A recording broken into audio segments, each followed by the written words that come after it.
Assalamualaikum warahmatullahi wabarakatuh. Welcome back to my channel.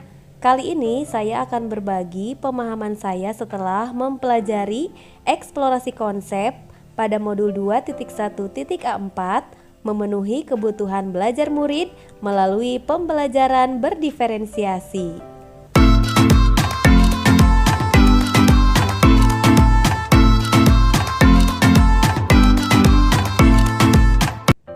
Pembelajaran berdiferensiasi menurut Tomlinson adalah usaha untuk menyesuaikan proses pembelajaran di kelas untuk memenuhi kebutuhan belajar individu setiap murid. Namun meskipun begitu, bukan berarti guru itu harus mengajar dengan cara sejumlah anak yang kita punya di kelas. Dan bukan berarti pula guru harus memperbanyak jumlah soal atau mempersulit soal untuk murid yang lebih cepat menangkap pembelajaran daripada yang lainnya. Dan pembelajaran berdiferensiasi ini juga bukan berarti guru harus mengelompokkan yang pintar dengan yang pintar dan yang kurang dengan yang kurang. Pembelajaran berdiferensiasi merupakan serangkaian decision common sense yang dibuat oleh guru dan berorientasi kepada kebutuhan murid. Serangkaian decision tersebut adalah terkait dengan bagaimana sih guru menciptakan lingkungan belajar yang mengundang murid untuk belajar sambil memastikan setiap murid itu tahu bahwa akan selalu ada dukungan untuk mereka di sepanjang proses pembelajaran. Kemudian juga kurikulum yang memiliki tujuan pembelajaran yang didefinisikan secara jelas dan bukan hanya guru yang perlu jelas dengan tujuan pembelajaran ini, namun juga muridnya. Selanjutnya adalah terkait penilaian berkelanjutan tentang guru tersebut dalam menggunakan informasi yang didapatkan dari proses penilaian formatif yang telah dilakukan. Kemudian selanjutnya adalah bagaimana sih guru itu merespon kebutuhan belajar muridnya, dan yang terakhir terkait manajemen kelas yang efektif. Guru harus mampu menciptakan suasana belajar yang tetap efektif walaupun dilakukan kegiatan berbeda.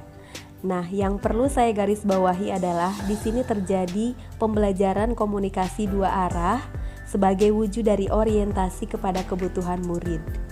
Tomlinson dalam bukunya yang berjudul How to Differentiate Instruction in Mixed Ability Classroom menyampaikan bahwa kita dapat mengkategorikan kebutuhan belajar murid paling tidak berdasarkan 3 aspek. Nah, 3 aspek tersebut adalah kesiapan belajar murid, minat murid, dan profil belajar murid. Kesiapan belajar atau readiness merupakan kapasitas murid dalam mempelajari materi baru. Jika melihat di equalizer ini, saya seperti bernostalgia ke masa lalu di ruang siaran menghadapi mixer, bagaimana mendapatkan suara yang mix, yang ngeblend agar terdengar dengan enak di telinga audiens. Dan sekarang saya dihadapkan di equalizer Tomlinson untuk mengukur kesiapan belajar murid saya. Dari mulai tombol kesiapan belajar yang bersifat mendasar, kemudian juga bisa dinaikkan terus apakah sudah transformatif, masih konkret ataukah sudah abstrak, sederhana ataukah sudah kompleks, terstruktur atau sudah open-ended, masih tergantung ataukah mandiri, sampai level yang mana, lambat ataukah cepat, kita bisa mengukur melalui perumpamaan tombol yang ada pada equalizer. Aspek yang kedua adalah minat murid. Tomlinson menjelaskan bahwa mempertimbangkan minat murid dalam merancang pembelajaran memiliki tujuan diantaranya adalah membantu murid menyadari bahwa adanya kecocokan antara sekolah dan keinginan mereka sendiri untuk belajar. Yang kedua adalah menunjukkan keterhubungan antara semua pembelajaran. Yang ketiga adalah menggunakan keterampilan yang familiar.